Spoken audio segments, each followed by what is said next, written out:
kali ini nanti di farmasi praktis. Cuman kalian perlu cukup tahu aja, oh kalau metode kayak gini, ini tempat mulutnya tuh di sini. Ada yang kayak cuman di kayak apa ya, kayak ngemut ngemut permen gitu. Terus ada yang bentuknya kayak disk gini. Jadi kayak kalian niup harmonika posisinya kayak gitu. Itu ada juga. Jadi ini cara kerjanya. Jadi ini tuh kayak pencetannya ya, namanya kanister. Jadi di sini ada kanisternya ini diisi sama obat. Jadi mulut kita ditaruh sini ya, ini mulut. Mulut kita taruh sini gitu. Nah, terus ketika kita pencet sambil dihirup nanti obatnya bisa masuk ke mulut kayak gitu. Nah, kayak gini jadi. Oke, kita lanjut ke pemakaian okular sekarang. Kalau tadi respiratory inhalasi, okular ini mata. Kalau mata, tujuan terapinya pasti untuk mata. Nggak mungkin kamu pengen obat, nggak pengen mengatasi demam, tapi obatnya ditetesin di mata tuh ya buat apa gitu loh.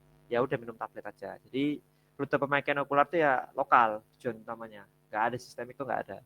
Tujuannya ya untuk segala sesuatu ketidaknormalan dalam matamu ya diobatin pakai obat dengan ini gitu.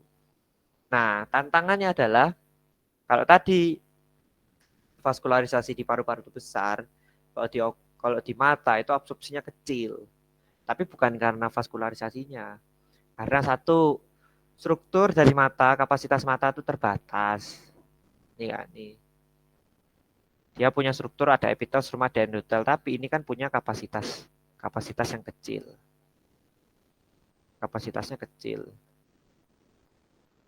Jadi ya kayak susah. Kamu mau nambahin berapapun kalau dia cuma bisa nampung 5 mikroliter ya udah gitu. Kamu mau netesin 1 mili ya tetap yang bisa ditampung di mata cuma 5 mikroliter. Baik, gampangannya kayak gitu. Terus itu dari sisi fisik apa kayak sisi anatomi matanya. Kalau sisi dari fisiologis mata, mata itu punya air mata, memproduksi air mata. Nah, air mata ini makanya kenapa di sini ada catatan, misal diteteskan 3 kali. Jadi jangan langsung 3 kali terus langsung diteteskan secara langsung. Jadi kalian teteskan sekali terus dikedipkan. Nanti kan air matanya bekerja nih. Dia mengejarkan obat dari tetesan pertama. Langsung ditetesin lagi yang kedua. Terus dikedipkan lagi terus tetesin yang ketiga gitu. Karena kalau kalian tetesin 3 langsung, satu kebuang obatnya. Karena 3 tetes ini nggak bisa kalian tampung dalam mata, pasti ada yang jatuh. Dua, nanti obatnya diencerkan pakai air mata, diencerin otomatis kan nambah volume. Nambah volume obat yang kebuang lebih banyak lagi, kayak gitu. Tuh ya ini drainage ya. Di obat itu bisa terbuang kayak gitu. Nah, karena sediaan kita itu langsung ke organ mata, kita harus tahu eh, pH air mata itu berapa. pH mata itu berapa? Nah, pH mata itu dijaga sama air mata di pH-nya 7,47. Kalau sediaan mata yang paling baik itu ya sekitar segini. Walaupun sebenarnya kalian misalnya punya sediaan mata pH-nya 5.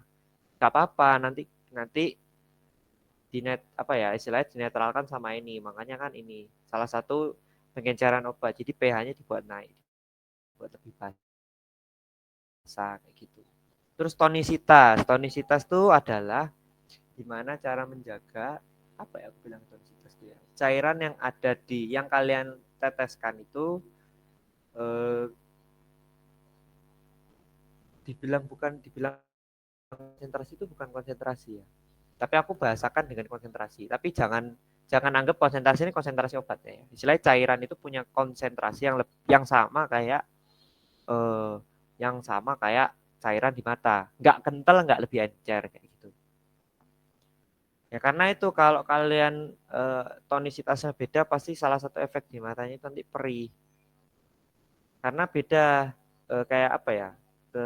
Kekentalan cairan yang ada di mata sama obat yang kamu tetesin itu beda.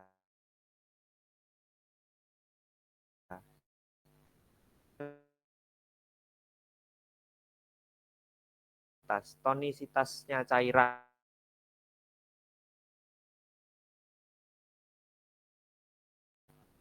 masuk ke dalam sinapsis, atau kalau misalnya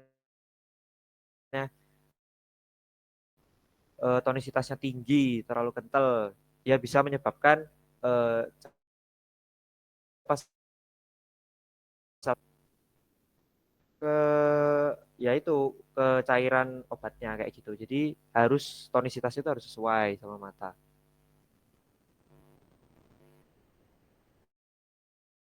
Itu tadi volume dan cara pemakaian ya. Ya ini tadi volumenya ya kalau bisa setetes terus diencer terus dikedipin, setetes terus dikedipin.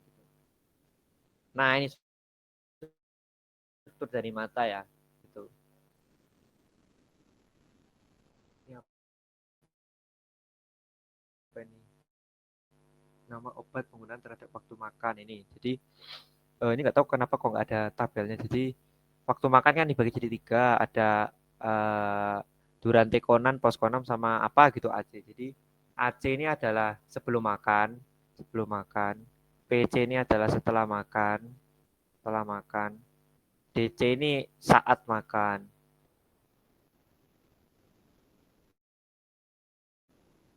Kalian nanti dikenalkan, kalian udah materi diabetes belum ya? Nanti ada satu obat yang memang dia cara minumnya tuh harus pada saat suapan pertama. Kenapa kok gitu, Kak? Kalian nanti tahu. Ketika kalian tahu cara kerjanya obat ini, baru kalian kayak make sense. Oh iya, kenapa dilihat dari cara kerjanya, dia harus saat makan. Kayak gitu. Oke, kita lanjut ya. Tadi sudah belajar soal rute perkutan, terus respiratori sama rute okular di mata. Nah, apakah dari time ini kalian ada pertanyaan? Gimana?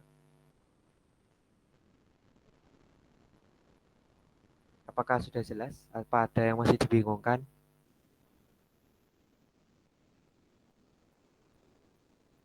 Oke, kalau belum ada pertanyaan, aku anggap kalian sudah paham ya. Jadi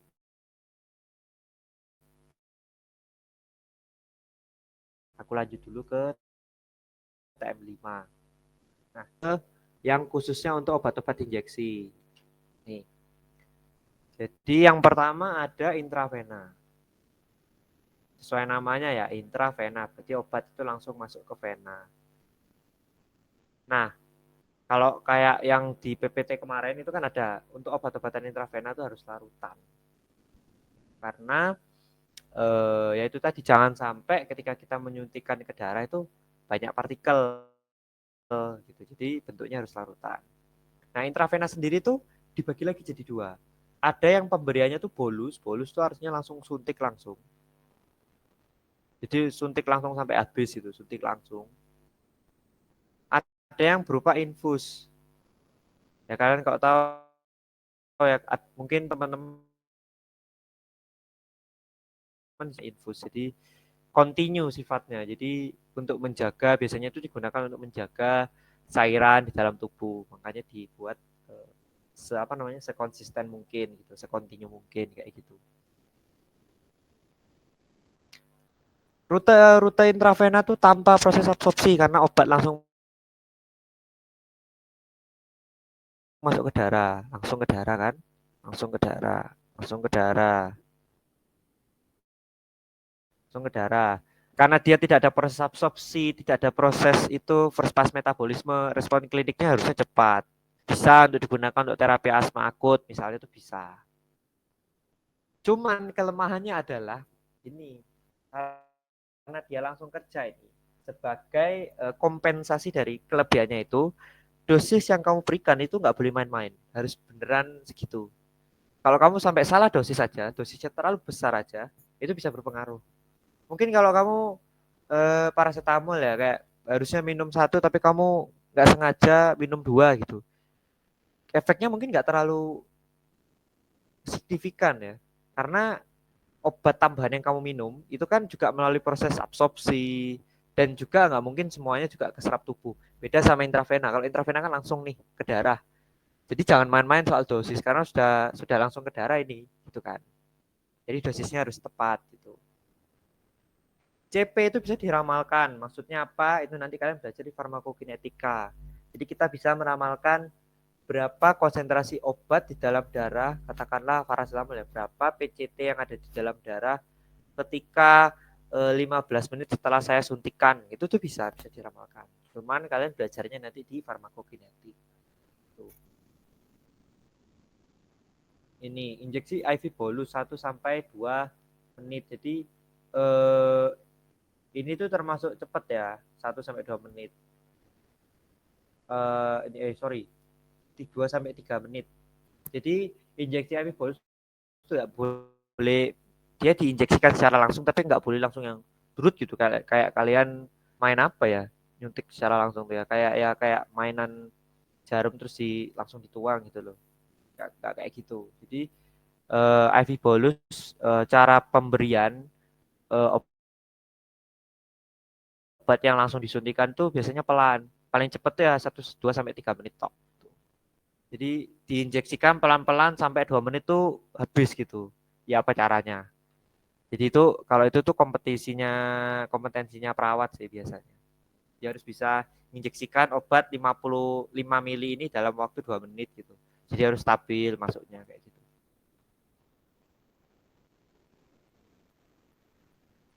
Ini hindari terjadi pengendapan, yaitu makanya sebisa mungkin larutanmu itu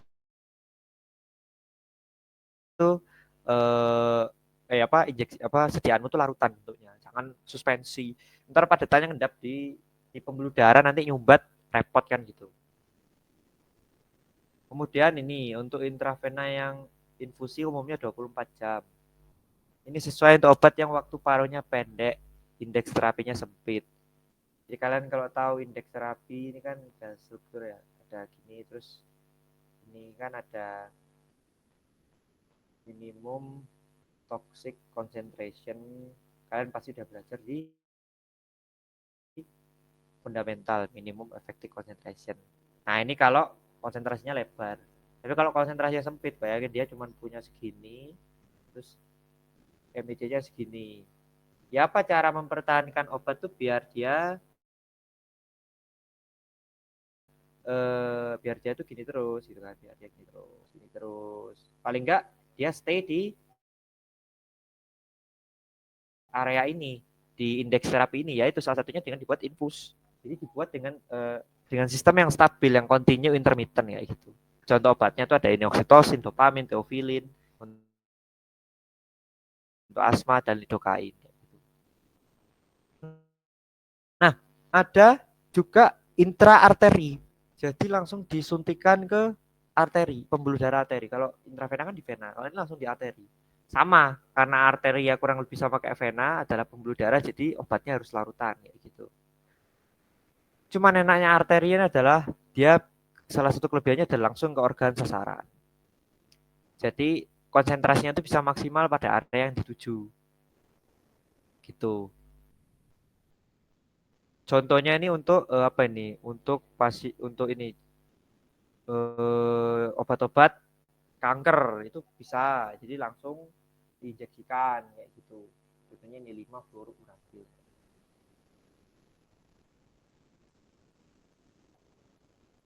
Oke, lanjut ke intratekal atau lumbar. Intratekal ini dimasukkan ke sumsum tulang belakang. Jadi lumbar, jadi kalian nggak tahu lumbar, jadi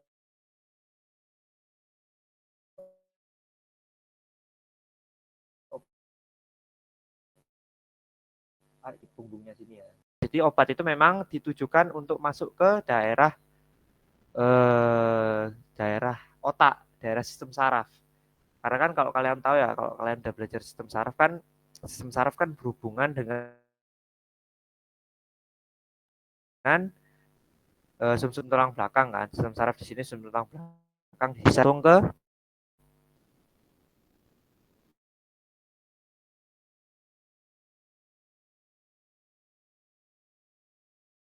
otak gitu.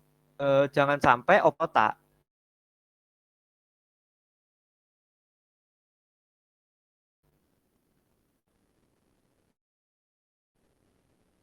Karena tapi kalian obatnya nggak bisa nembus sawar otak, jadi ya susah gitu. Bisa tapi ya mungkin kecil konsentrasi plastik kayak gitu. Nah ini lanjut ke subkutan. Subkutan tadi ya sudah dijelaskan di TM4 ya. Eh, Terhindar dari kerusakan GIT, bisa dibuat dalam bentuk suspensi, nggak harus larutan. Terus perlu sedikit training karena yaitu kemarin kan udah ditunjukin sama Kak Sukma untuk nyuntik macam-macam rute itu kan beda-beda. Ada yang tegak lurus, ada yang 45 derajat, ada yang miring hampir hampir kayak miring 180. Nah itu jadi kayak perlu ada sedikit skill di situ. Terus kerugiannya tidak dapat untuk volume besar, betul. Potensial nyeri, kerusakan jaringan, ya iritasi tadi itu kan, kerusakan jaringan kulit. Kemudian variasi absorpsi karena tempat injeksi di mana. Kalian injeksi di kulit tangan sama di kulit kaki itu beda nanti absorpsinya kayak gitu. Terus dia perlu sedikit training. Perlu sedikit training nih apa keuntungan dan kelebihan? Harusnya masuk kerugian sih. Nah ini tadi ya, subkutan itu di lemak. Jadi di lemaknya otot. Kok di lemaknya otot? Di lemaknya kulit. Jadi kalian kalau misal tahu kan obat-obatan eh, insulin pen.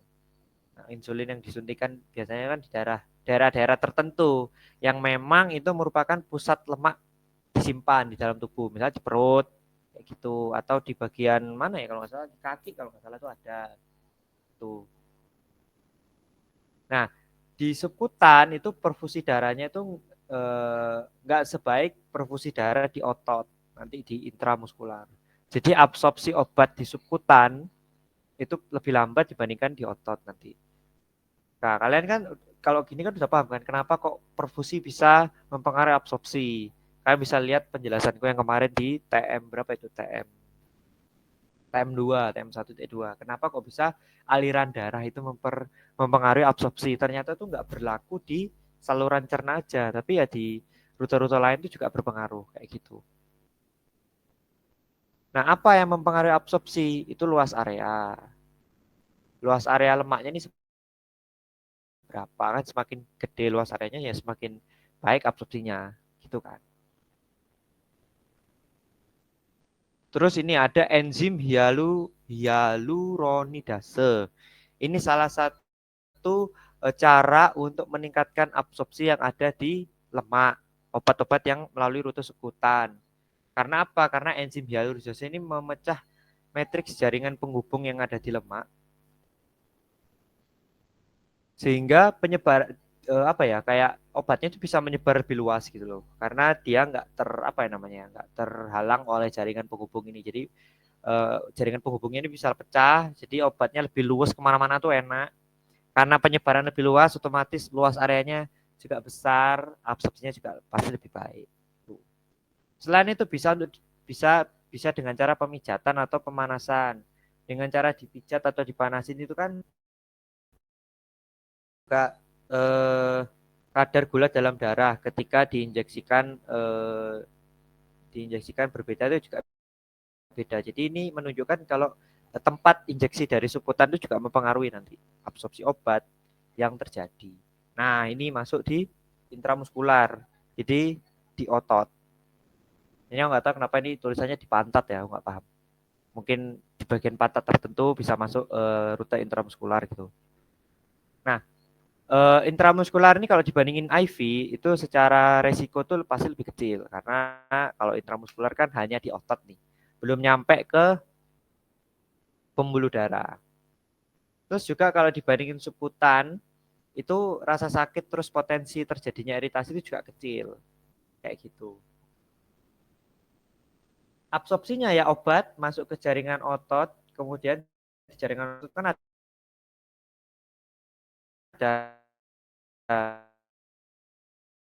tersebut atau sel-sel tersebut terus nanti dia bermasuk ke dalam aliran darah kayak gitu. Sama faktor-faktor yang mempengaruhi bagaimana aliran darah di otot tersebut, apakah oke atau terhambat atau banyak atau sedikit. Karena nanti proses absorpsinya pasti berpengaruh. Terus ionisasi atau enggak? Ya ini kalau obat-obat yang terion susah nanti kan berdifusinya, susah nanti diabsorpsinya. Kelarutannya dalam lemak gimana?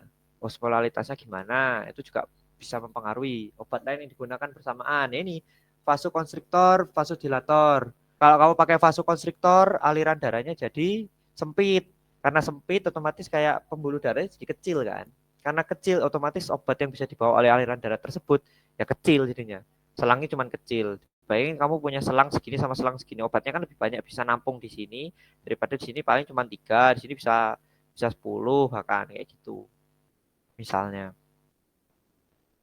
Terus juga mungkin tempat injeksi yang berbeda bisa menghasilkan profil obat yang berbeda juga kayak gitu. Terus viskositas itu mempengaruhi, jadi jangan sampai terlalu kental cairannya. Kalau cairannya terlalu kental nanti absorpsinya lambat kayak gitu. Sediaannya kalau tadi IV itu harus larutan, kalau intramuskular itu bisa suspensi. Karena itu tadi dia tidak langsung ke dari obat langsung ke darah, tapi masih ada ini gitu. Ya siapa tahu nanti suspensi. Sini ya isotoni atau isohidris itu opsional. Kalau bisa isotoni supaya meminimalisir iritasi, ya baik bisa. Ini ya contohnya ya eh, obat phenytoin, konsentrasi phenytoin di dalam darah pada pasien ketika diabsorpsi secara oral sama IM itu beda. Nih, kalau IM itu segini doang. Tapi kalau oral itu bisa segini. Kayak gitu. Tahu ini peak plasma concentration itu waktu kayak apa ya? Berapa obat tertinggi di dalam darah ketika ditransferkan secara IM, diinjeksikan secara intramuskular itu beda-beda.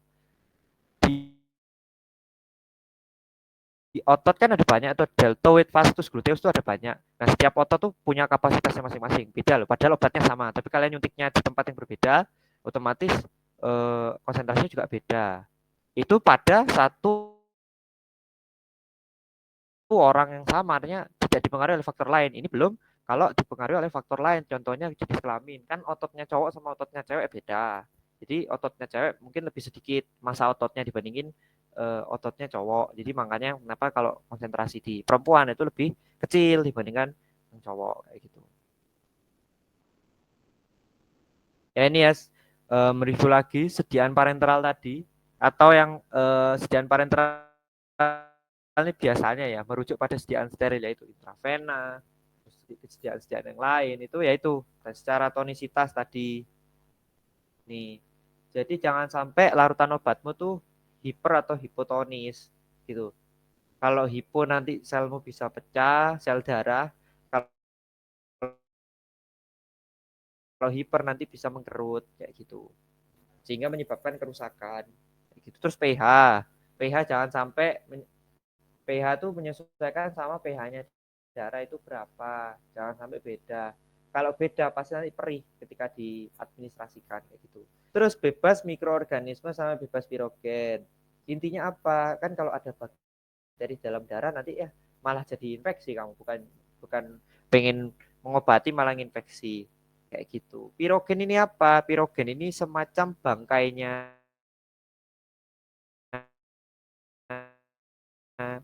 bakteri bang istilahnya sebuah zat yang dalam jumlah tertentu bisa menimbulkan reaksi demam. Jadi diharapkan sediaan infus paracetamol yang kalian tahu kayak dalam botol plastik itu harus bebas dari mikroorganisme sama pirogen. Karena kan dia diinjeksikan langsung ke pembuluh darah. Ini tadi ya keuntungannya onset of action-nya cepat, dosisnya harus tepat, terus CP juga dapat diramalkan, konsentrasi pada periode tertentu, terus pasien itu bisa digunakan pada pasien ketika dia tidak sadar. terus absorpsi di GIT-nya kecil atau bahkan nggak ada, cocok untuk obat yang tidak stabil di GIT, jadi karena tidak melalui saluran cerna, terus bebas dari first pass metabolisme. Kerugiannya harus orang-orang tertentu yang bisa mengadministrasikan, karena nggak sembarangan. Pokok nyuntik itu nggak bisa, harus ada cara-cara khusus gitu. Tidak disukai pasien karena suntik kan agak sakit ya gitu. Terus lebih mahal secara harga dibandingin kalau obat-obat tablet. Terus bisa menyebabkan ini infeksi bakteri atau pirogen. Makanya salah satu syaratnya adalah bebas pirogen atau bebas mikroorganisme kayak gitu. Obat yang masuk tidak dapat ditarik, makanya dosisnya harus tepat. Karena kalau obatnya nggak tepat, misal nih, kalian nginjeksi suatu obat yang ternyata dia alergi sama obat itu. Short kalian udah kadung injeksi banyak. Wah, itu meninggal orang itu bisa. Karena dia akan mengalami shock anafilaksis. Anafilaksis ini shock alergi yang tingkatannya itu paling berat udah. Bisa menyebabkan sampai meninggal. Kayak gitu. Oke, jadi itu tadi ya overview seputar rute-rute obat eh, dan proses absorpsi yang mempengaruhi proses absorpsi dan apa keuntungan kerugian, terus contohnya apa, terus hal-hal yang perlu diperhatikan terhadap setiap rute itu apa kayak gitu. Nah dari sini mungkin teman-teman ada yang mau ditanyakan dulu sebelum lanjut ke topik yang terakhir, monggo dipersilahkan langsung tanya aja, nggak apa-apa santai aja guys. Kalau misalnya ada yang kurang jelas di bagian ini nanti tak jelasin lagi gitu. Permisi Kak, mau tanya tadi yang bagian isotonis sama isohidris tadi apa ya Kak? Yang di bagian Oh, intramuskuler. isotonis sama isohidris itu gimana tadi ya? Nah, kalau tadi kan IV itu kan harus isotonis ya. Nah, kalau kalau apa injeksi intramuskular ini itu juga sebisa mungkin isotoni. Jadi sama kayak intravena. Supaya apa? Supaya kan nanti di otot kan juga ada sel-sel tuh, sel-sel yang ada di otot. Ya biar sama. Kalau di darah ada sel darah merah, kalau di otot ya ada sel-sel yang ada di sekitar otot. Jadi harus isotonis gitu. Isohidris itu apa ya? Mari kita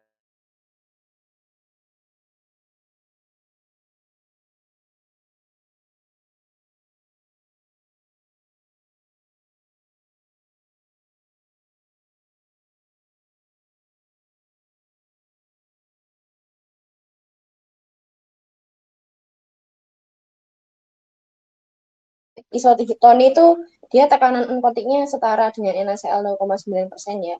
Kalau isohidri itu dia pH-nya sama dengan pH fisiologis sekitar 7,4 gitu. Nah, kalau intravena itu sebenarnya persyaratan isotoni dan isohidrinya itu lebih lebar. Karena kan intravena itu nanti ketika diinjeksikan, dia kan terencerkan sama pembuluh darah yang ada di sekitarnya kan. Nah, sedangkan untuk rute intramuskular dan subkutan itu dia kan tidak terencerkan karena dia terdeposit atau berhenti dulu di jaringan lemak untuk subkutan, di jaringan otot untuk intramuskular. Jadi persyaratan isotoni dan isohidri itu malah lebih ketat intramuskular dan subkutan daripada intravena karena nggak ada pengenceran kayak gitu. Oh itu siapa tadi yang tanya ya? Itu jawabannya sudah dijawab sama Kak Sukma. Makasih Kak Sukma. Apakah sudah jelas? Sudah Jadi Kak. persyaratan di intramuskular dan subkutan itu lebih ketat dibandingkan dengan intravena. Kayak gitu. Mungkin ada yang mau ditanyakan lagi?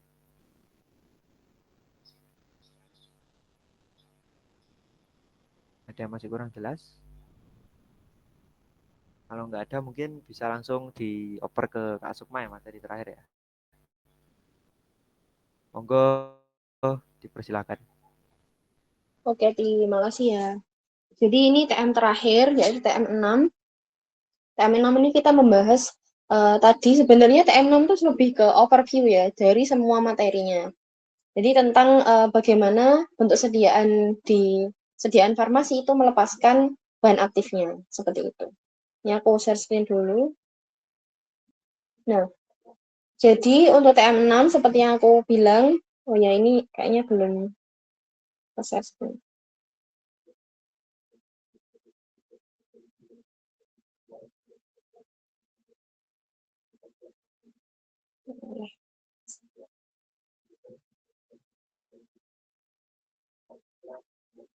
Guys.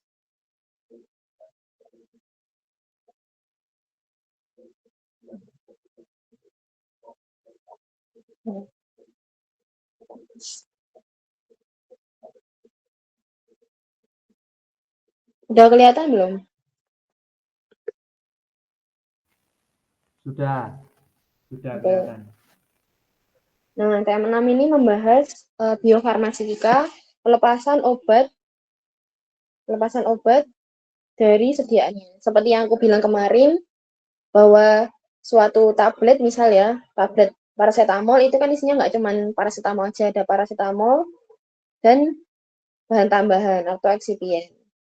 Nah, jadi bagaimana caranya si paracetamol ini bisa keluar dari tabletnya, di mana dalam satu tablet itu berisi 2 bahan ini, kayak gitu. Nah, di biofarmasetika, kita tuh dikenalkan beberapa bentuk sediaan. Yang pertama, sediaan peroral, kemudian yang kedua, sediaan rektal dan vaginal, kemudian sediaan parenteral, sediaan topikal dan transdermal, sediaan respiratori, dan sediaan mata, yang sudah kita bahas di TM-TM sebelumnya. Jadi di sini kita recall lagi aja ya. Nah, sediaan peroral itu dibagi menjadi 2. Yang pertama sediaan cair, yang kedua sediaan padat. Jadi sediaan peroral itu dibagi menjadi 2, yaitu cair dan padat. Nah, cair ini dibagi lagi menjadi larutan, dan ini aku buat kayak PPT ya, jadi larutan dan sistem terdispersi. Nah, sistem terdispersi ini dibagi lagi jadi suspensi, dan emulsi. Nah, bedanya apa? Kalau larutan, nanti aku jelasin di bawah aja lah ya, karena ada di bawah. Intinya pembagiannya seperti ini. Nah, yang kedua, setelah dibagi menjadi 2 jenis, yaitu cair dan padat, ternyata sediaan peroral itu juga ada yang namanya modified release, atau pelepasannya itu dimodifikasi. Nah, pelepasan yang dimodifikasi ini macamnya ada banyak. Kalau di PPT, itu kan ada pelepasan ditunda atau delayed release. Delayed release. Atau pelepasnya itu terkendali. Nah, kalau terkendali ini kita ngomonginnya extended release aja ya. Extended release. Nah, kalau di Sargel, kita pindah ke buku sebentar. Kalau di Sargel itu dibagi menjadi 4. Jadi extended release, kemudian delayed release, kemudian targeted release, dan yang terakhir itu adalah orally disintegrating tablet. Nah, bedanya apa? Kalau extended release itu yang pelepasannya diperpanjang. Jadi diperpanjang ini macam-macam ya. Bisa terkontrol, kemudian diperpanjang, kemudian kerjanya lebih panjang, kayak gitu. Nah, ini nanti ada di bawah grafiknya, nanti aku jelaskan di bawah lebih lengkapnya. Kemudian yang kedua itu tertunda. Jadi kalau yang pertama tadi itu diperpanjang, yang kedua itu ditunda. Beda ya. Kalau ditunda, itu dia lepasnya itu dilamakan. Jadi lepas dari bentuk sediaannya, pecah dari bentuk sediaannya itu dilamakan. Jadi mulai dari diminum sampai dia pecah, itu dilamakan. Nah, kalau extended release itu mulai dari dia pecah sampai dia nanti habis, itu yang dilamakan gitu. Jadi kalau misal kita buat kayak perjalanan obat itu, jadi obat itu kan pecah. Oh, diminum dulu ya. Diminum, kemudian pecah, kemudian larut, kemudian absorpsi. Nah, kalau delayed release itu proses ini yang diperlama. Proses ini itu delayed. Itu dilamakan. Nah, kalau extended itu yang dilamakan itu ini. Ini extended. Itu.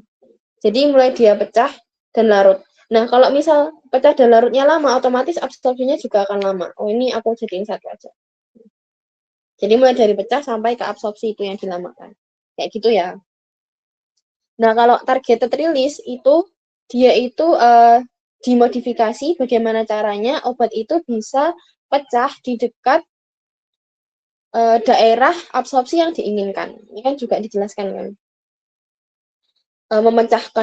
Melepaskan obat di atau dekat dengan daerah yang dituju atau physiologist site of action. Nah, dia itu ketika diinginkan pecah di dekat atau di samping, jadi di daerah itu atau di samping dekat yang dia diinginkan, itu bisa dalam bentuk dilepas langsung atau diperpanjang. Gitu. Jadi, extended release ini, ketika dia digunakan, itu bisa dalam bentuk dia itu pecah di saluran cerna atau juga bisa dia itu pecahnya di target-target tertentu gitu. Jadi ini bisa masuk ke sini.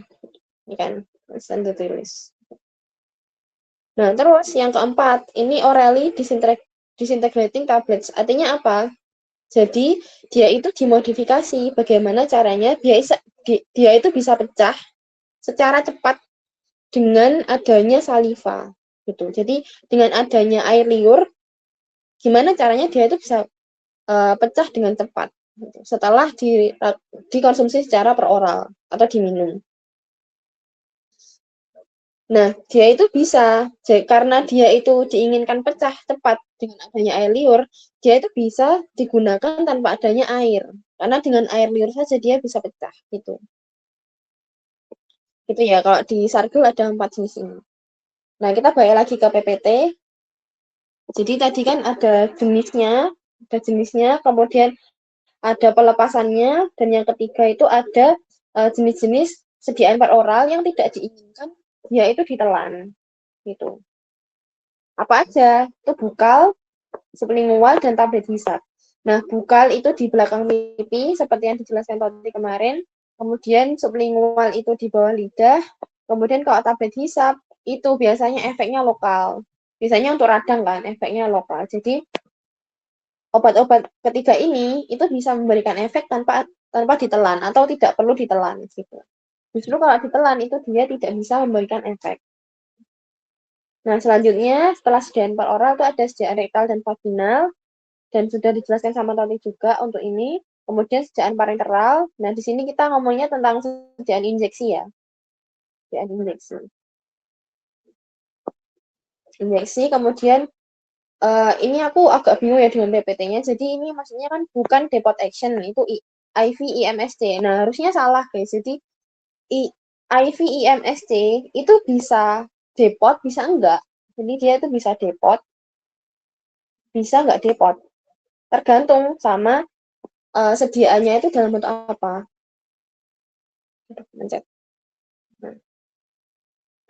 Nah, kalau misal dia diinginkan dalam bentuk depot, berarti dia basisnya itu harus dibuat minyak, seperti emulsi atau suspensi.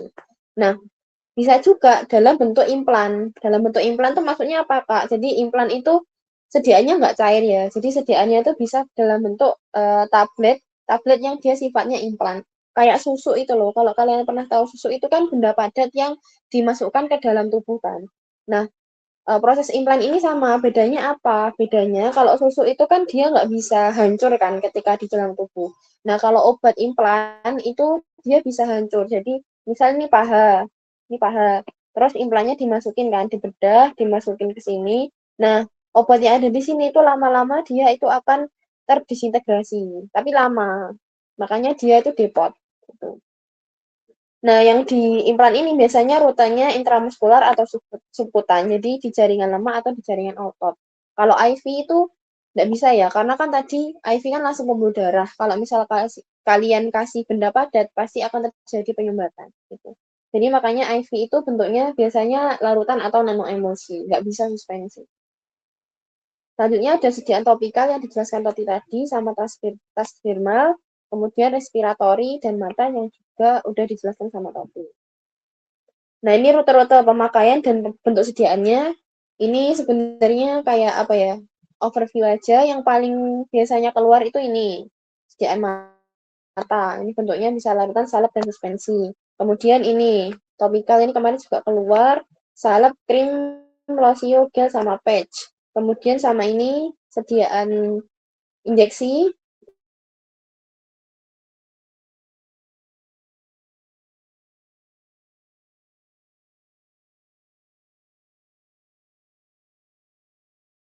Untuk vena dan ini yang larutan itu vena, arteri sama intratekal. Karena kalian belum dijelaskan tentang nanosuspensi, jadi untuk ketiga rute ini itu sediaannya bentuknya larutan gitu. Karena kalian kan belum dijelaskan tentang nanoemulsi kan gitu. Jadi kalau ditanyakan untuk sediaan rute intravena diinginkan bentuk sediaannya apa? Nah, itu jawabannya larutan. Karena kalian belum dijelaskan tentang nanosuspensi. Nah, itu sama juga untuk interarteri dan intratekalnya. Kalau untuk sediaan intramuskular dan subkutan itu bentuknya bisa larutan, bisa suspensi, terus kalau untuk subkutan bisa implan, dan ini biasanya bisa emulsi juga ya. Bisa emulsi. Gitu.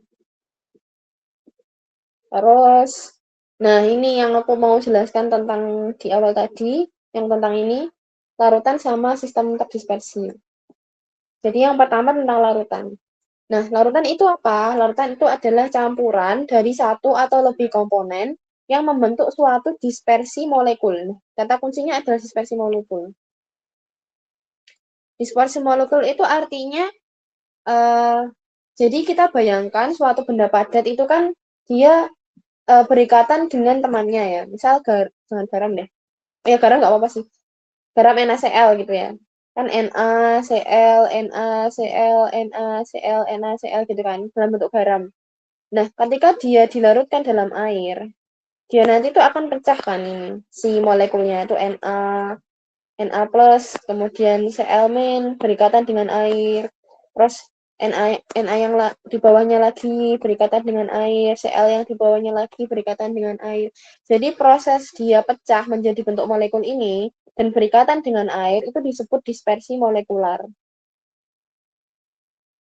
Jadi awalnya dia itu berkumpul menjadi satu, itu pecah menjadi molekul-molekul yang tunggal. Itu namanya dispersi molekular. Nah, dispersi molekular ini sifatnya tidak bisa dilihat, ya kan? Kalian kan kalau bisa lihat larutan garam, emang bisa lihat Na-nya yang mana, Cl-nya yang mana, kan nggak bisa. Karena dia tidak bisa dilihat, makanya larutan itu karakteristiknya jernih, karakteristik itu jernih ya. Jadi kalau dia berwarna itu nggak keruh, tapi jernih. Misal itu serum vitamin C, itu kan warnanya kuning, tapi kan dia jernih, berarti dia larutan. Gitu. Kata kuncinya itu jernih. Gitu. Nah, jernih itu menggambarkan homogenitas dari persebaran molekul-molekulnya. Nah, homogen ini sebenarnya nggak harus jernih. Homogen itu artinya tersebar merata. Artinya apa? Artinya itu tidak ada endapan. Gitu. Atau tidak ada fase yang berbeda. Bedanya apa endapan sama fase? Endapan itu kalau kalian minum kopi ya. Kalian minum kopi. Misal kopi. Nah, ini namanya endapan. Jadi bentuknya itu padat. Bedanya apa dengan fase? Nah, kalian pasti pernah ya naruh air sama minyak dalam satu gelas gitu ya, misal. Ini yang berat itu air ya, air, ini minyak.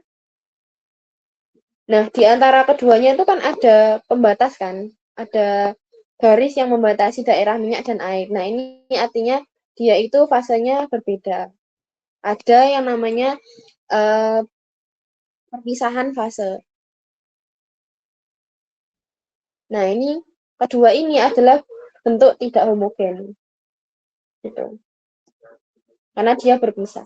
Baik dalam bentuk endapan atau dalam bentuk fase. Fase itu artinya dia dalam bentuk cair semua ya. Gitu. Nah, sediaan larutan itu dalam bentuk apa aja? Dalam bentuk ini larutan aromatik, sirup, eliksir, spirit, tinktura. Nah, ini kalian nggak perlu paham ini artinya apa. kayak tinktura atau apa, enggak perlu paham. Yang penting kalian paham kalau sediaan ini itu sediaan larutan gitu. Karena belum sampai ke situ. Nanti kalian bakal dijelasin lagi di semester selanjutnya. Nah, komponen larutan itu ada apa aja? Ada pelarut, ada solubilizer. Solubilizer itu dia peningkat kelarutan ya. Jadi solubility itu kan artinya larut. Zer itu kan artinya agen. Berarti solubility itu agen pelarut. Jadi agen yang meningkatkan kelarutan kayak gitu. Buffer itu dia yang menjaga pH, kemudian ada pemanis dan lain sebagainya. Ini cukup tahu aja sih komponennya, karena nanti akan dibahas di DTPO 2. Nah, karena dia dalam bentuk larutan, otomatis ada usaha-usaha yang digunakan untuk meningkatkan kelarutan. Karena ada beberapa obat itu yang dia sifatnya kurang larut dalam air, tapi diinginkan dalam bentuk larutan. Misal paracetamol. Paracetamol itu dia kelarutannya buruk dalam air, makanya dia biasanya digunakan PEG. Kalau kalian tahu itu ya, cemaran EG-DEG. Nah, EG-DEG itu adalah bentuk hasil reaksi dari PEG. Jadi apa ya, bentuk yang tidak diinginkan gitu. Nah, itu karena kenapa kok dikasih PEG? Karena paracetamol itu susah larut dalam air, makanya dia diberikan kosolven. Kosolven ini ya, kosolven. Artinya adalah pelarut campur. Pelarut campur itu artinya, jadi yang ngelarutin itu nggak cuma satu, tapi ada lebih dari satu pelarut. Gitu. Hubungannya sama apa? Kok dia dibutuhkan lebih dari satu pelarut? Hubungannya itu sama konstanta dielektrika. Kalian udah dapat Farvis ya? Harusnya paham. Hubungannya sama konstanta dielektrika gitu. Terus PEG ini salah satu bahan yang biasanya digunakan untuk kosolvan. Nah, kalau surfaktan ini dia fungsinya untuk menurunkan tegangan permukaan. Nah, kenapa kok perlu diturunkan? Karena agar si bahan aktifnya itu bisa lebih mudah larut dalam air. Jadi tegangan yang ada di permukaan air itu diturunkan. Gitu. Kemudian ini pemilihan bentuk obat. Itu dalam bentuk garam. Nah, yang aku jelaskan kemarin ya, garam itu kan kalau misal garam itu pasti larut air. Kenapa? Karena garam itu kan ikatannya ionik ya. Jadi ketika dia itu dilarutkan dalam air, dia nanti akan berubah menjadi senyawa ionik yang dia itu bisa berikatan dengan air. Nah, kuncinya adalah ketika suatu senyawa itu bisa berikatan dengan air, dia itu pasti larut air, kayak gitu. Ya, contohnya garam ini. Nah, ester itu juga sama. Nanti kalau kalian belajar di Kimor, oh ya udah dapat Kimor ya harusnya. Ester itu kan gini kan, COOR gitu kan, gitu. Nah, ester itu kan ada rantai OR ini kan. Ketika dia itu ketemu sama H+ di air, dia nanti akan berubah menjadi, ini aku gambar gini aja ya. OH+. Nah, OH+ ini kan bentuk garam. Ya kan? Makanya dia bisa larut air kayak gitu. Terus reduksi ukuran partikel. Nah, ini bisa meningkatkan kelarutan ya, karena otomatis semakin kecil partikel, semakin kecil ukuran partikel, maka dia itu luas permukaannya akan lebih tinggi. Luas permukaan lebih tinggi, otomatis disolusinya akan meningkat. Nah, kalau pelarut tadi yang sudah aku jelaskan, kemudian persamaan Noyes-Whitney yang nanti akan kalian temui di uji disolusi di Farvis ya. Nah, ini sebenarnya sama kayak itu sih, guys. Persamaan diffusi fix itu loh, sama kok. Cuman ini diganti aja DC per DT-nya itu kecepatan disolusi.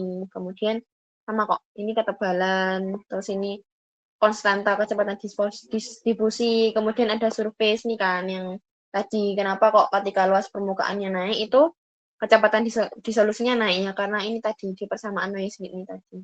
Gitu. Terus K itu koefisien partisi, kemudian CS min C itu perbedaan konsentrasi di dalam dengan di luar. Jadi ini kan sama ya, sama kayak difusi fix kan, sama kayak difusi. Jadi disolusi pun itu dipengaruhi oleh difusi karena dia memerlukan perbedaan konsentrasi antara yang di dalam dengan yang di luar. Gitu. Nah, bagian ini sebenarnya saya tidak paham maksudnya gimana karena kalau kita ngomong larutan itu pasti dia dalam satu fase kan. Dalam satu fase yang dia itu pasti campur. Kalau satu fase kan berarti campur ya. Nah, tapi di sini kok tidak campur, kan aneh. Jadi, kalau aku pahamku ini tuh bukan larutan, tapi sediaan cair. Nah, ini baru benar.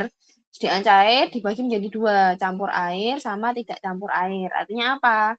Artinya dia basisnya atau pembawanya atau pelarutnya itu air. Kalau tidak campur air berarti pelarutnya minyak.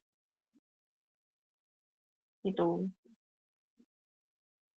Nah, ini true solution itu larutan. Kalau larutan micellar itu larutan yang ada surfaktannya. Gitu. Kayak itu loh, micellar water itu. Kayak gitu. Ini kalian nggak perlu paham sih. Sedalam itu intinya sediaan cair dibagi jadi dua, campur air dan tidak campur air. Kemudian dari campur air dan tidak campur air itu terjadi mekanisme kalau dia larutan, dia bisa terjadi presipitasi. Presipitasi itu dia mengendap. Jadi larutan itu kalau misalnya kena di tubuh, di saluran cerna, istilah di tubuh ya, nggak cuma di saluran cerna, itu ada kemungkinan dia itu untuk mengendap. Kenapa kok begitu? Karena di tubuh itu kan pH-nya bermacam-macam kan. Ada di lambung asam, di usus basah, dan lain sebagainya. Jadi pH itu bisa mempengaruhi dia itu untuk mengendap karena kelarutannya menurun kayak gitu. Itu bisa. Kemudian karena dia itu mengendap, itu juga bisa terjadi disolusi kembali. Jadi mulai dia larut itu mengendap karena pH, terus mengendap karena pH, terus dia terbawa aliran cairan fisiologis, dia bisa redisolusi kembali ketika ketemu pH yang sesuai. Misalnya udah ketemu jodohnya, udah awalnya udah dalam bentuk larutan, kemudian bisa ada kemungkinan mengendap, terus bisa larut kembali karena pH-nya udah sesuai gitu. Proses presipitasi ini nggak selalu terjadi ya, ini. Jadi larutan tuh nggak selalu mengendap di cairan tubuh, tapi memang ada bagian-bagian tertentu yang bisa membuat larutan itu bisa mengendap di cairan tubuh kayak gitu. Intinya gini, semua sediaan cair itu di akhir tuh pasti terlarut. Intinya gitu. Kenapa kok bisa gitu? Karena tadi fisiologis tubuh. Jadi obat itu kan memang secara proses produksinya kan diinginkan dia itu kan bisa bekerja di tubuh dalam bentuk molekular. Gitu kan. Kenapa kok diinginkan bentuk molekular? Karena itu bentuk yang paling kecil kan. Bentuk yang paling kecil itu bisa menembus membran bilayer kayak gitu. Tapi nggak semua bentuk molekular itu dia memiliki muatan. Bisa juga dia bentuknya itu kecil tapi tidak bermuatan. Jadi bisa menembus membran bilayer. Kalau misal dia bermuatan, berarti nanti di tubuh itu akan menyediakan transporternya sendiri. Karena kan kalau sebelum kita buat obat itu kan ada yang namanya fase praformulasi ya, fase di mana kita itu merancang obat. Istilahnya dari awal sebelum obat itu dibentuk, dibuat, kita tuh udah mikir, oh obat ini tuh nanti diinginkan kalau udah di tubuh tuh bisa bekerja. Nah itu bagaimana caranya? Nah itu waktu praformulasi itu dibahas semuanya di situ. Jadi obat-obat yang kita konsumsi, yang kita beli di apotek, itu pasti dia bisa bekerja. Karena ada yang namanya studi praformulasi tadi, gitu. Itu ya, jadi semua obat cairan itu pasti dia terlarut nanti di akhirnya. Kenapa kok diinginkan terlarut? Karena dia ingin obat itu tuh diabsorpsi sama tubuh. Nah, ini yang kedua setelah larutan. Jadi ada yang namanya sistem terdispersi. Sistem terdispersi itu artinya sistem yang menyebar. Jadi walaupun dia itu nggak larut, yaitu dalam bentuk partikel-partikel kecil seperti suspensi, dia itu diinginkan homogen. Homogen itu maksudnya terdispersi ya, kayak misal kopi tadi, ini endapannya kan, diinginkan endapan ini itu bisa menyebar di seluruh bagiannya. Jadi biasanya kalau dia menyebar homogen, itu kata kuncinya itu biasanya tidak ada endapan, kemudian dia tuh keruh. Gitu. Keruh dan nggak ada endapan tuh artinya dia itu sistemnya homogen, tapi bukan larutan, tapi sistem terdispersi. Jadi sistem terdispersi itu sistem yang keruh. tapi tidak ada endapan dan tidak ada perubahan perpisahan fase. Kayak tadi yang aku jelaskan di awal. Kan ada dua toh kalau nggak homogen. Endapan atau perpisahan fase gitu. Kalau larutan kan jenuh. Kalau sistem terdispersi itu keruh. Kenapa keruh? Karena bentuk senyawa-senyawanya tadi yang kecil-kecil itu bukan dalam bentuk molekular, sehingga dia bisa dilihat oleh mata, makanya dia keruh kayak gitu. Nah, ini kalau di sistem terdispersi itu ada si fase pendispers, ada fase terdispers. Nah, pendispers itu maksudnya kalau di larutan tuh kayak pelarut gitu loh. Jadi yang membawa. Kalau yang terdispers itu di bawah. Jadi kayak bahan aktifnya gitu. Ini pembawa. Nih, kayak gini. Fase yang di bawah itu bisa dalam bentuk gas, bisa dalam bentuk padat, bisa dalam bentuk cair. Kalau misal dia dalam bentuk gas itu dia namanya foam. Kalau dia itu dalam bentuk padat dia namanya suspensi. Kalau dalam bentuk cair itu emulsi. Nah, untuk obat itu fase pendispersnya itu pasti cair ya. Itu. Jadi foam ini adalah hubungan cair dengan gas. Kalau suspensi itu cair dengan padat. Kalau emulsi itu cair dengan cair kayak gitu. Terus suspensi. Suspensi itu bisa secara oral, bisa untuk topikal. Bisa juga untuk parenteral tadi kan. Yang di tabel nih. Suspensi. Bisa juga intradermal. Tuh. Istilahnya apa? Sediaan suspensi ini bisa diberikan dalam rute apa aja. Bisa dalam rute enteral, yaitu oral, kemudian atau parenteral ini, atau other rute, atau rute lain yaitu topikal. Tujuannya untuk apa suspensi ini? Yang pertama, efek jangka panjang. Yang kedua, stabilitas. Nah, kenapa kok stabilitas? Bisa jadi dia dalam bentuk molekulnya itu nggak stabil, makanya dibentuk suspensi kayak gitu. Terus menutupi rasa tidak enak. Nah, biasanya obat-obat dalam suspensi itu kalau misal dia dalam bentuk molekular, dia itu bisa memberikan rasa yang pahit kayak eritromisin. Eritromisin itu kalau misal dia dalam bentuk molekular, dia itu rasanya pahit. Makanya dia mengapa dia dibentuk suspensi. Terus kelarutannya, karena dia kelarutannya rendah dalam air, tapi diinginkan dalam bentuk cairan, makanya dia dibuat suspensi. Terus untuk anak-anak dan orang tua yang kesulitan menelan tablet kayak gitu, makanya dibentuk sistem suspensi. Nah, ini pelepasan obat dalam bentuk suspensi ya. Jadi karena suspensi tadi itu kan adalah partikel-partikel kecil ya yang ada di dalam cairan, otomatis partikel-partikel kecilnya ini kan juga butuh disintegrasi kan, menjadi partikel yang lebih kecil lagi. Jadi dia mengalami disintegrasi dalam tubuh, kemudian mengalami disolusi, melarut kan, gitu. Karena dia kan belum dalam bentuk larutan kan, makanya dia harus mengalami disolusi. Nah, proses disintegrasi dan disolusi ini diawali dengan ini, proses difusi obat di dalam menerobos suspensi. Artinya dia ini ya guys, disintegrasi ini. Jadi obat-obatnya itu obat di dalam menerobos suspensi. Oh, nggak gitu guys. Jadi ini kan partikel-partikel suspensi. Dia kan dibawa sama pembawanya kan, fase pendispers tadi. Pendispers. Jadi kalau ini kita bayangin lambung ya, salah satunya lambung. Tapi bisa diusus juga ya, tapi ini kita bayangin ke lambung. Kayak ginilah ya.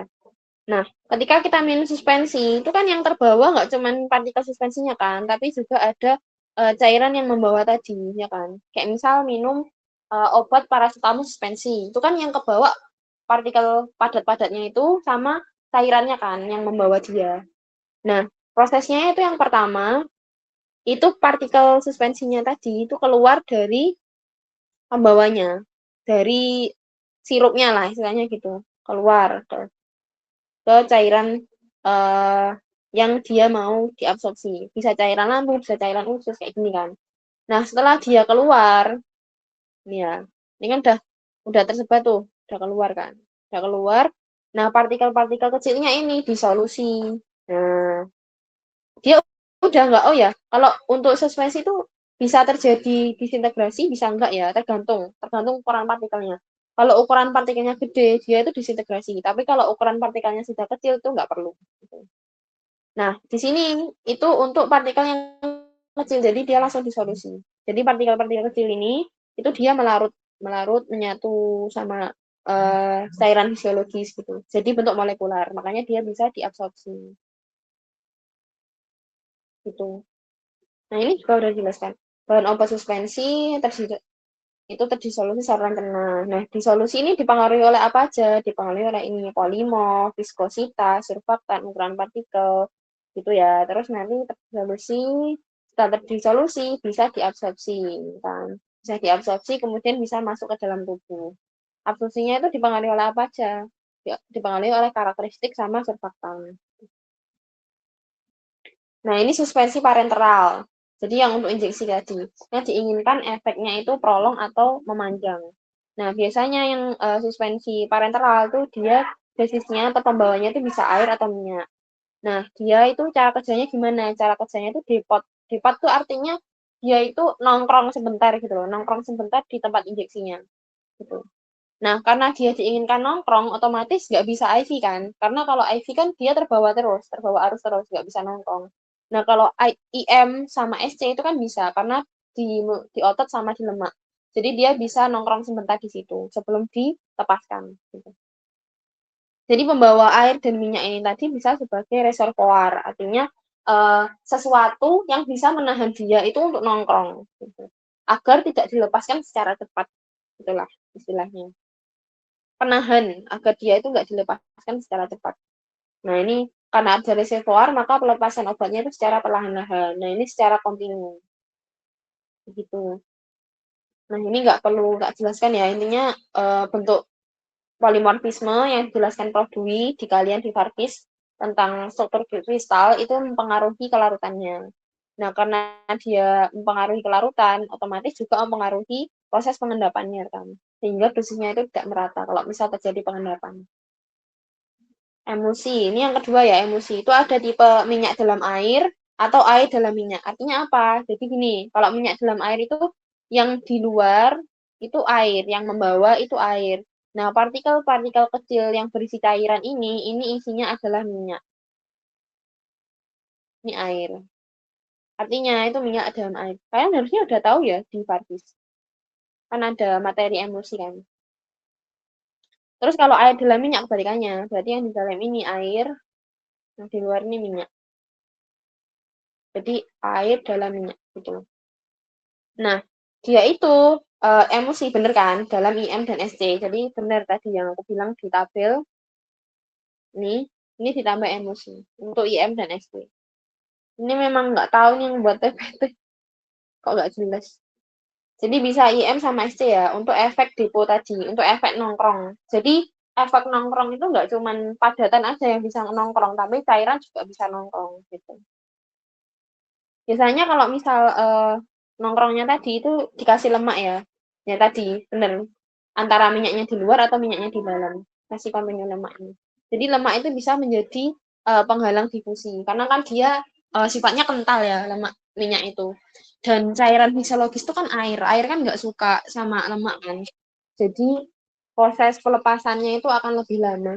Karena dia air sama minyak kan nggak bisa menyatu ya. Jadi proses air itu bisa masuk ke dalam sediaan dan membawanya untuk keluar itu agak lama. Kemudian bahan obatnya itu menjadi fase yang terdispersi. Nah, fase terdispersi itu fase yang di dalam ini. Jadi dia itu larut dalam fase di dalamnya gitu. Kalau emulsi ya. Jadi kan kalau suspensi kan nggak larut. Emang partikel-partikel yang kecil-kecil ini kan adalah bahan obat yang nggak larut. Tapi kalau emulsi itu larut. Tapi yang larut itu dijebak oleh fase dalamnya. Nah, fase dalamnya itu bisa air atau minyak. Kalau air berarti kan air dalam minyak, kalau minyak itu berarti kan minyak dalam air gitu. Nah, ini kan dia terlarut dalam fase terdispersi. Jadi kalau emulsi itu dia terlarut tapi dijebak gitu. Nah, kalau di oral itu jarang digunakan. Kenapa? Kalian kalau pernah minum minyak ikan ya, itu kan emulsi. Rasanya kan kayak nggak enak nggak sih? Kayak apa ya? Ya kayak kalian makan minyak gitu loh. Nggak enak kan di mulut rasanya kayak lengket-lengket gimana gitu. Makanya biasanya emulsi per oral itu jarang karena memang nggak enak. Rasanya tuh nggak enak. Yang banyak itu untuk rute topikal. Kalau parenteral itu sedikit karena ada persyaratan ukuran partikel. Nah, kalau di sini, kalau di emulsi itu ngomongnya jangan partikel ya, tapi ukuran droplet aja deh. Jadi droplet itu yang kecil-kecil ini. Itu namanya droplet. Jadi ada persyaratan ukuran dropletnya. Karena kalau misal dropletnya gede, itu dia akan lama nongkrongnya. Karena kan ya air yang di luar, yang di cairan fisiologis kan pasti akan lebih sulit untuk membawa obatnya kan, yang ada di dalam tadi. Gitu.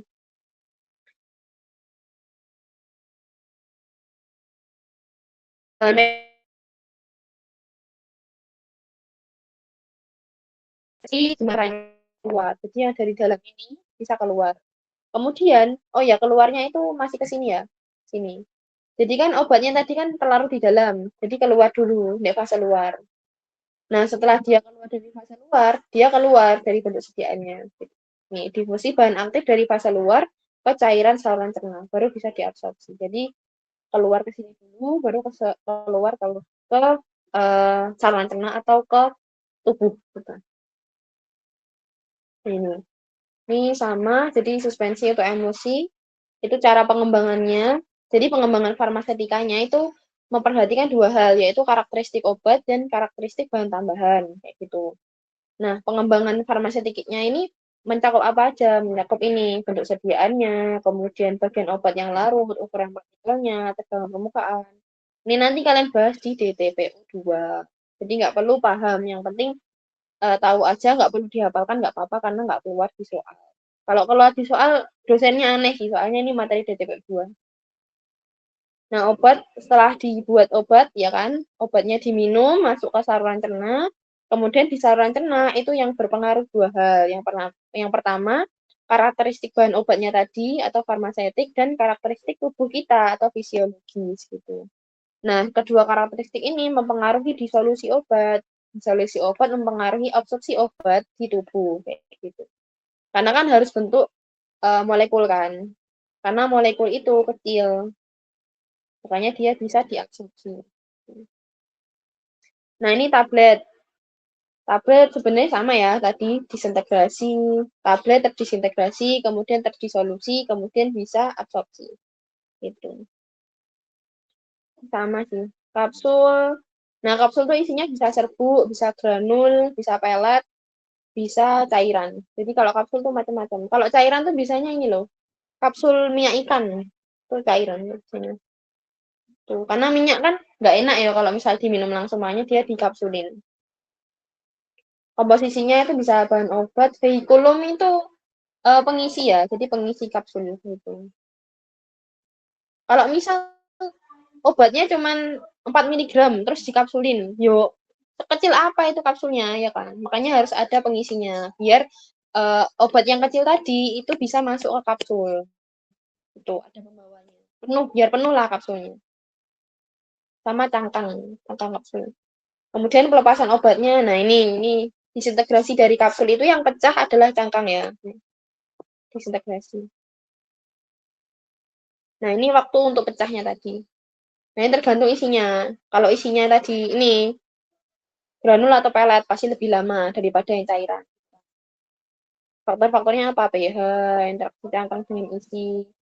Jadi cangkang dengan isi itu bisa berinteraksi ya. Terutama kalau misalnya dia bentuk cairan. Jadi cangkangnya harus yang tahan dengan cairan kayak gitu. Karena kalau misal kapsul cangkangnya itu nggak tahan sama cairan, nah kasih isinya aja udah meleleh, gimana nanti cara untuk menjualnya? Masa dalam bentuk lelehan kapsul kan aneh. Gitu. Kemudian waktu dan penyimpanan ini karena berhubungan dengan cangkang tadi ya, cangkang kan bisa meleleh, jadi penyimpanannya harus diperhatikan. Nah, ini sediaan oral yang dia sifatnya depot tadi, itu kenapa dibuat depot? Yang pertama, karena dia itu sediaannya tuh harus tahan asam atau enzim lambung. Jadi ini delayed release. Kalau yang di sargel tadi. Nah, kalau yang kedua, kontrol ini namanya extended release. Kalau di sargel. Gitu.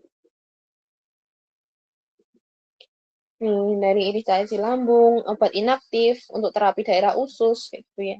Pokoknya intinya untuk delayed release ini agar tahan asam atau enzim lambung. Kalau yang kontrol iris biasanya diinginkan dia itu pelepasannya terkendali. Ya kan? Pelepasan dosis berulang. Jadi sekali minum pelepasannya itu bisa berulang kali dalam bentuk sediaannya. Kayak nifedipin oros yang kemarin aku jelaskan tentang osmosis itu ya. Jadi dia pelepasannya itu perlahan-lahan gitu. Jadi bisa memenuhi kebutuhan obat dalam 1 hari. Keuntungannya karena dia itu minumnya cuma 1 kali, yang biasanya 3 kali, otomatis frekuensi pemberiannya menurun sehingga karena minumnya cuma 1 kali, kepatuhannya akan meningkat. Kan nggak lupa kan kalau cuma 1 kali. Kemudian kadar dalam darahnya itu sustain, jadi tetap. Jadi kalau misalnya untuk orang hipertensi itu tekanan darahnya tuh akan stabil kalau cuma minum 1 kali tadi, karena kan sustain kan obatnya. Kemudian fluktuasinya tuh kecil, karena kan nggak ada tadi kan nggak ada perbedaan waktu minum. Karena kalau misalnya frekuensi 3 kali itu biasanya grafiknya kayak gini. Ini gini, terus nanti minum kan, minum itu langsung naik segini, terus minum lagi segini. Nah, kalau misal 1 kali sehari yang delayed itu biasanya gini, kayak gini. Jadi dia nggak terjadi fluktuasi. Kalau ini kan terjadi fluktuasi kan. Karena gini, oh ini gini, terus gini. Kenapa kok terjadi fluktuasi? Karena dia misal kadar darahnya tuh menurun kan, tiba-tiba diminum obat naik lagi. Terus ini kan sisa obat yang tadi itu ketambah lagi sama obat yang selanjutnya. Jadi makanya jadi fluktuasi kayak gitu. Terus obatnya tuh harus gimana? Kalau dibuat sediaan depot itu obatnya harus yang diekspresinya itu tidak lambat. Obatnya absorpsi ke ekspresi itu tidak lambat. Jadi dia tuh absorpsi dan ekspresinya tuh harus cepat. Kenapa kok gitu? Karena kalau dia absorpsi dan ekspresinya itu lambat, terus kamu buat sediaan yang dia itu pelepasannya lambat, itu mau selesai berapa hari itu obatnya, gitu loh. Dia aja lepas butuh sehari gitu. Terus kalian buat extended release, ya dia akan habis dalam 3 hari. Ya kalau misal yang 3 hari itu bisa memenuhi kebutuhannya, kalau enggak, ya orangnya bisa enggak mendapatkan efek terapi kan kayak gitu. Terus absorpsinya itu merata pada semua bagian GI tract. Jadi pelepasannya kalau misal oros kemarin itu kan dilepaskan perlahan-lahan, itu harus merata. Nggak boleh cuma di satu sisi aja, kayak gitu. Karena nanti terjadi penumpukan atau overdosis di salah satu bagian tubuh, kayak gitu. Kemudian dosisnya harus kecil. Kenapa? Karena bayangin aja, misal paracetamol tuh nggak ada sediaan extended release ya. Kenapa kok gitu? Karena paracetamol tuh 500 mg, guys. Kalian misal buat extended release ya, berarti kan kadar 3 kali sehari ini kan dibuat jadi 1 kali sehari, otomatis sediaannya kan langsung 1.500 mg untuk extended release. Ini segede apa coy tabletnya? Pasti akan gede banget kan. Belum nanti buat profil pelepasannya. Kalau misal dibuat sediaan oras kan otomatis bentuk sediaannya tuh kan akan lebih gede lagi karena perlu tadi membran untuk mengatur pelepasannya, kemudian ada kontainer buat isi air dan lain sebagainya kayak gitu. Makanya harus kecil. Kemudian margin safety-nya harus good dan untuk terapi yang kronis. Karena kalau terapi kronis itu pengobatannya kan rutin. Karena pengobatannya rutin itu diinginkan sediaan extended release karena agar kepatuhannya itu meningkat. Karena kan lama kan pengobatannya. Jadi orang biar nggak lupa, biar nggak bosen gitu. Sediaannya tuh bisa coated beads, mikroenkapsulasi, metrik, sistem osmotik yang oras itu, nifedipin.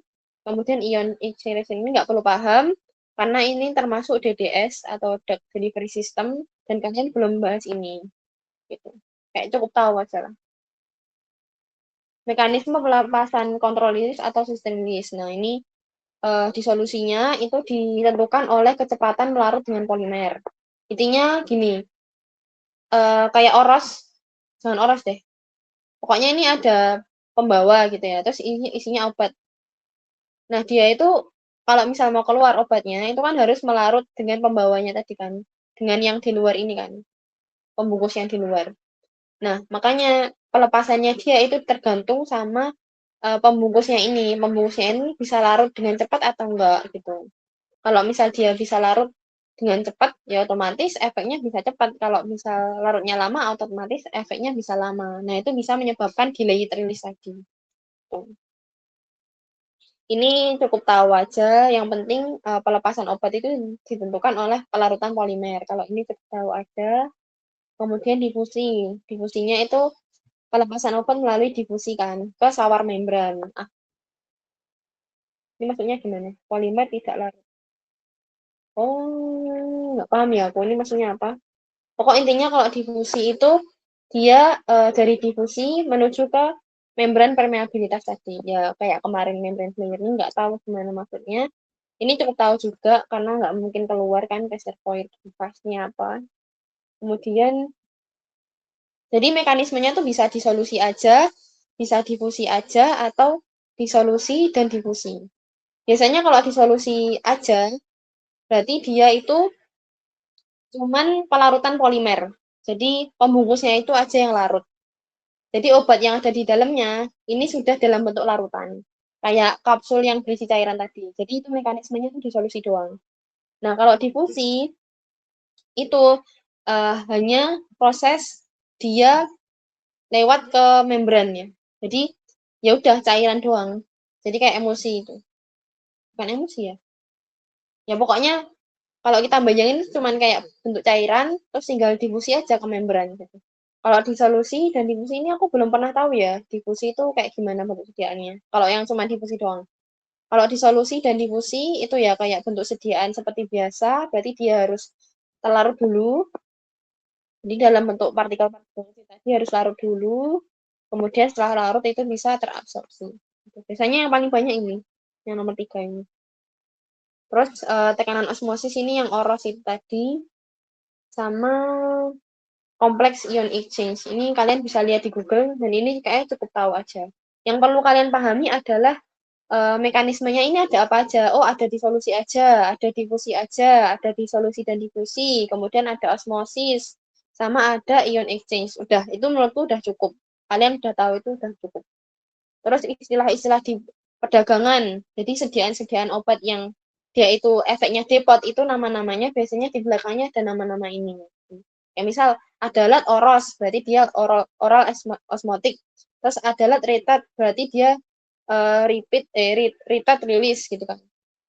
Kemudian Herbacer SR, berarti dia sustain release gitu kan. Fibron T SR TR gitu ya. Berarti dia fibron T-nya itu time release gitu.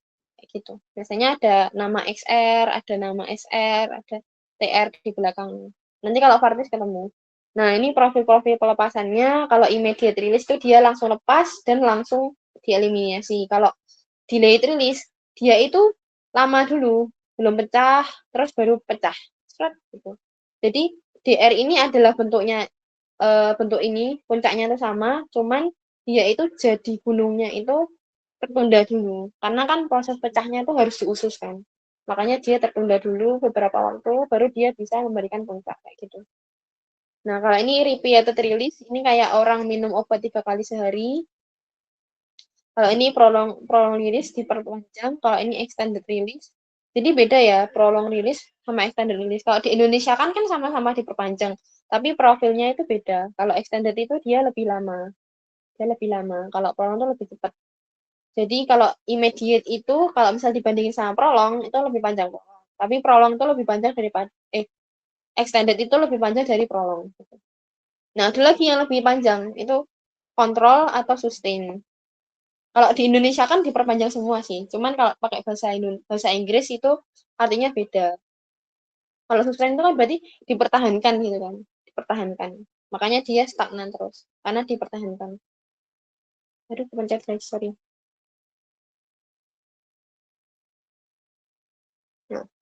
Nah, ini sifat-sifat fisikokimia obat, bentuk sediaan dan rute.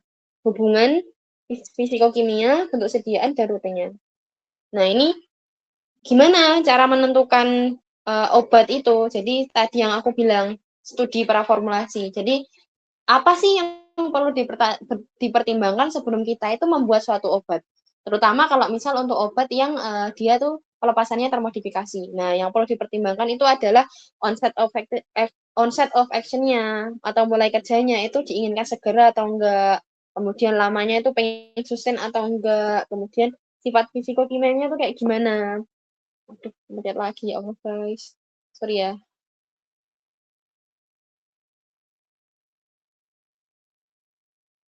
Nah, kemudian sifat fisikokimianya kayak gimana? Apakah dia itu bisa dilakukan rute IV? Terus apakah dia itu asam sehingga bisa mengiritasi? Apakah dia itu sifatnya nggak stabil asam sehingga dia harus apakah dia itu sifatnya nggak stabil basa sehingga dia harus dilepaskan di tempat lambung karena ini kan tidak stabil saluran cerna. Apakah dia itu nggak stabil asam sehingga dia itu harus dilepaskan di usus. Kemudian apakah obat itu molekulnya besar sehingga tidak bisa diabsorpsi. Terus kemudian bioavailabilitasnya pengen berapa persen. Kalau misal pengen 100 berarti dilakukan IV. Kalau misal pengen ya itu sedikit tapi gampang digunakan berarti bisa digunakan oral. Kemudian kenyamanan pasiennya kayak gimana? Pengen untuk pasien yang usianya berapa? Kalau anak-anak berarti dibuat sediaan larutan, dibuat sediaan suspensi kayak gitu.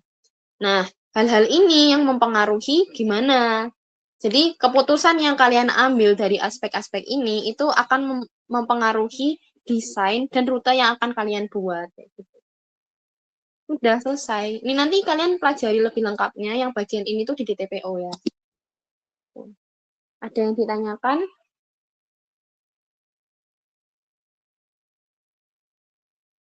Udah guys, sudah selesai kok. Ada yang tanyakan? Udah paham?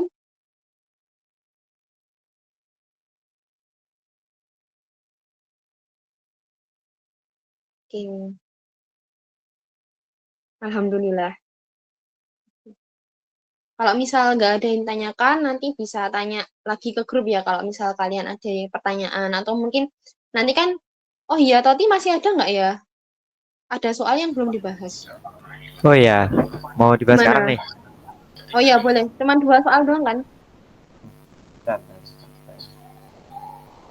lupa kemana.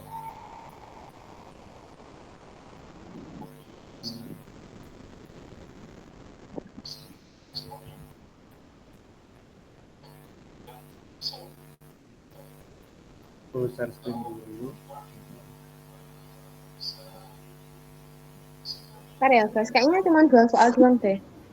Ya, Di dua. record ya, Ting. Soalnya kan itu soal ya.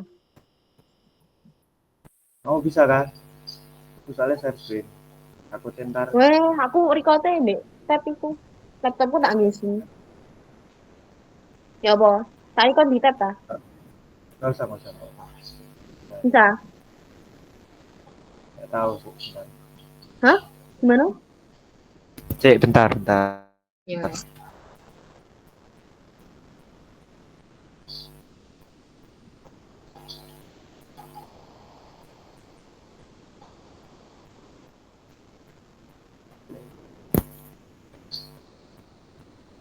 Oke, jadi kemarin tuh kurang 2 ya, nomor 19 sama nomor 24. Nah, nomor 19 ini aku udah cariin ternyata struktur gambar sel parietal itu kayak gini.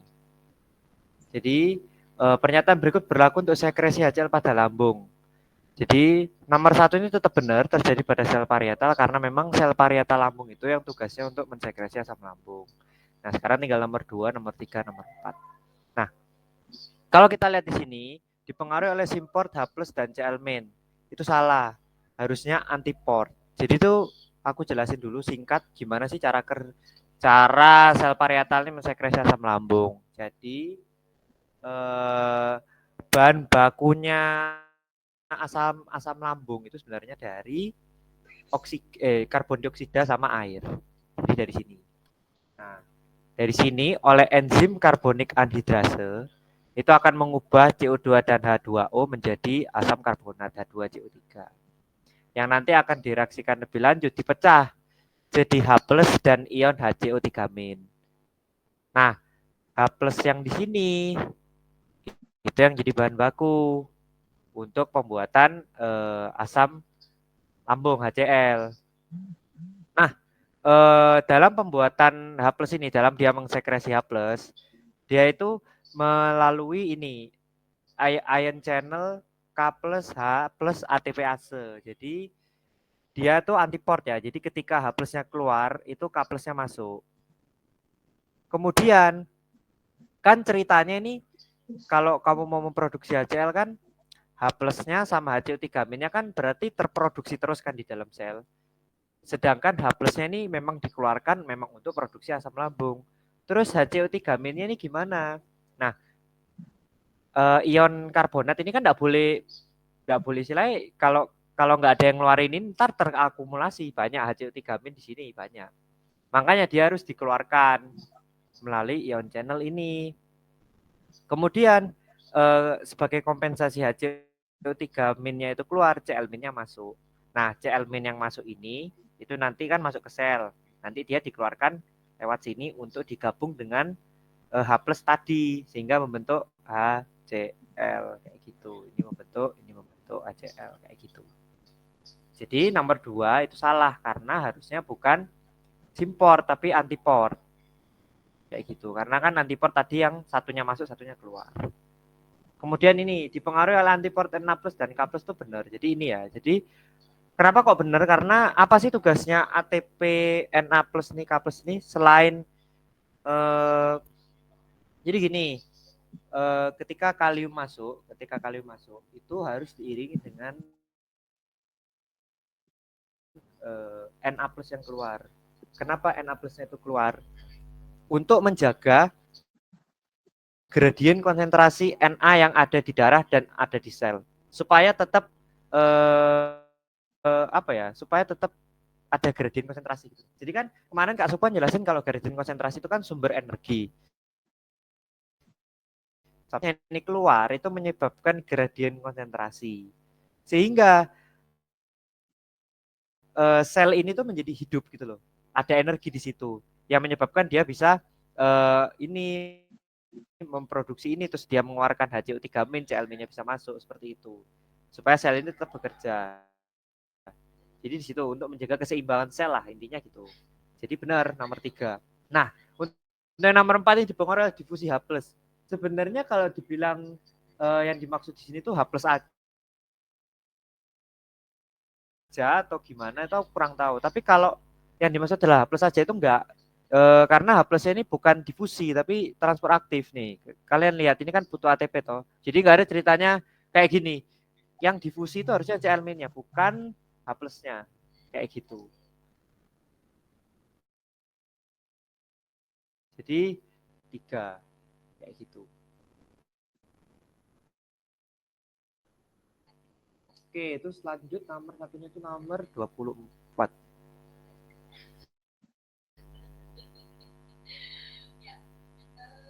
Kok nomor 24? Nomor 2. Nah, ini 28.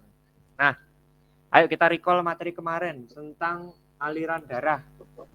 Kalian pasti sudah tahu toh kalau absorpsi dipengaruhi aliran darah.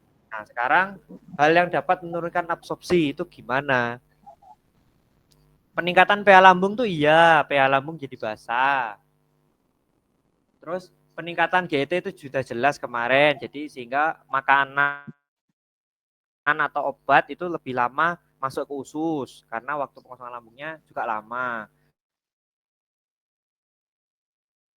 Peningkatan motilitas itu menurunkan absorpsi. Dia lewatnya gini sama dia lewatnya dari sini langsung ke sini, langsung ke sini, langsung ke sini. Lebih banyak kontak dengan mikrofilinya usus yang mana. Kan otomatis dengan meningkatnya motilitas absorpsinya turun karena dia peluang kontak dengan sel-sel yang ada di usus itu juga berkurang kayak gitu. Nah, tadi yang kemarin bingung kan ini kan nomor 3, peningkatan aliran darah intestinal. Nah, ternyata di sini juga benar. Harusnya peningkatan aliran darah intestin itu menjaga konsentrasi gradien supaya absorpsinya makin baik. Itu bukan menurunkan. Nih, any decrease in mesenteric blood flow in case of condition, contohnya gagal jantung, jadi dia tidak bisa memompa dengan maksimal aliran darah ke daerah pencernaan, daerah usus. Dia akan menurunkan laju apa ya istilahnya, laju perpindahan obat dari usus ke darah. Otomatis kan itu bahasa lainnya adalah absorpsi kan. Absorpsinya menurun. Harusnya ini tuh benar meningkatkan absorpsi. Nomor 1, 2, 4 ini kan benar. Kayak gitu. Jadi karena 1, 2, 4 benar, aku ini nggak tahu nomor 3 ini harusnya meningkatkan absorpsi kayak gitu. Jadi jawabannya aku jawab semua benar. Harusnya, tapi nomor 3 ini harusnya meningkatkan, bukan menurunkan kayak gitu. Jadi jawabannya semua benar. Kayak gitu. Atau kayak gini. Peningkatan pH lambung itu tergantung obatnya apa. Ya kan ya? Intinya gini, pH lambung kan 1 sampai 2. Katakanlah dia meningkat jadi 4. Ingat prinsipnya Kak Sukma, obat asam itu bagusnya kalau di asam. Obat basa itu bagusnya kalau di basa. Nah sekarang nih ceritanya, lambung yang seharusnya pH-nya segini, itu asam, jadi agak basa. Walaupun ini sebenarnya masih kategori asam, cuman aku anggap ini masih dalam kondisi yang agak basa. Untuk obat-obatan yang OA, obat-obatan asam lemah, otomatis absorpsinya menurun. Otomatis, karena kan dia harusnya semakin asam semakin bagus absorpsinya. Cuman karena pH-nya meningkat, absorpsinya jadi menurun. Tapi untuk obat-obat basa lemah, otomatis absorpsinya akan meningkat. Karena harusnya dia tidak bisa diabsorpsi di pH 1,2 karena terlalu asam, pH-nya jadi 4 kan, mungkin karena ada makanan dan segala macam, absorpsinya bisa sedikit lebih naik kayak gitu. Jadi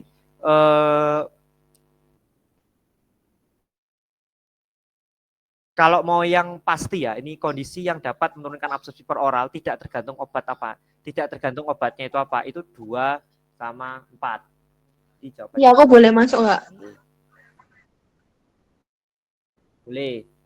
Kalau menurutku 2 dan 4. Karena waktu itu dosen tuh pernah bilang kalau mostly obat itu asam lemah. Oh, oke. Ya itu guys. Jadi Itu. ini obat asam lemah. Jadi harusnya kalau asam lemah malah bener Suk nomor 1 Suk. Loh, meningkat pH lambung kan basa. Lah Basa iya, sama asam kalau kan terion. Oh iya, bener ya? iya. Makanya Tergantung ya. 24 tergantung sih lah obat. menurutku. Tetap 24 sih. Karena yang nomor Jadi 3 tuh jelas karena salah. melihat nomor 3 itu jelas salah guys. Jadi jawabannya itu nomor 1 sama 2. Sorry, nomor 2 sama nomor 4. Maaf guys. Di jawabannya yang ini. Nomor 2 sama nomor 4. Di jawabannya 2 dan 4 misalnya. Nih, kalian baca aja di sargel halaman segini tuh udah banyak. Itu. Kalau peningkatan pH ini kan ya itu tadi tergantung obatnya apa. Ada obat yang memang turun, ada obat yang memang bisa meningkatkan walaupun tidak sesignifikan itu meningkatnya. Cuman kan ini konteksnya menurunkan kan. Dia yang ditanyakan yang pasti menurunkan mana? Yang pasti menurunkan itu 2 sama 4. Gitu. Jawabannya 2 dan 4. Oke, jadi itu guys. Dari aku tambahannya yang belum soalnya. Saya matikan dulu reportannya. Nanti minta tolong jadiin satu sama record kemarin ya, Ti.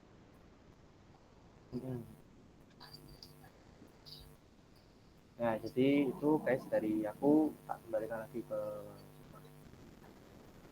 Oke, kayaknya udah sih. Di akhir aja deh. Soalnya udah jam 11.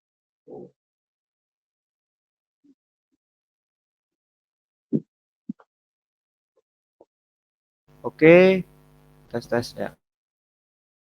Oke, jadi mungkin itu ya dari aku dan Kak Sukma untuk sesi tambahan pada siang hari ini. Pagi sih, masih pagi hari ini. Sorry ya, janjinya 1 jam tapi ternyata 1 jam tiap materi. Haha. Jadi totalnya 2 jam. Ya, semoga apa yang kita berikan bisa bermanfaat buat kalian. Ya kuncinya itu ya guys, pegang prinsip difusi itu apa, terus pegang prinsip absorpsi obat asam lemah dan obat basa lemah itu gimana. Terus pegang apa yang mempengaruhi absorpsi pada rute peroral itu apa saja, karena itu juga berlaku nanti di rute-rute lain kayak gitu. Itu aja, sama tadi yang disampaikan Kak Sukma yang tentang bab 6 itu. Ada kontrol rilis, direktris, depo dan segala macamnya itu. Nah, mungkin itu dari aku. Semoga nanti UTS-nya dilancarkan, apapun nilainya nanti yang keluar, semoga itu yang terbaik buat kalian. Yang penting kalian sudah memahami dengan baik, kalian sudah berusaha semaksimal mungkin. Jadi menurutku nggak ada usaha yang sia-sia. Jadi tetap berpikir positif tetap berpikir positif aja gitu. Oke, juga sama mohon maaf kalau misal aku sama Kak Sukma salah ngomong atau salah ucap, jadi mohon dimaafkan gitu. Oke, mungkin aku bisa tutup ya. Terima kasih semuanya. Semoga lancar UTS-nya. Semangat belajarnya. Selamat istirahat. Selamat weekend.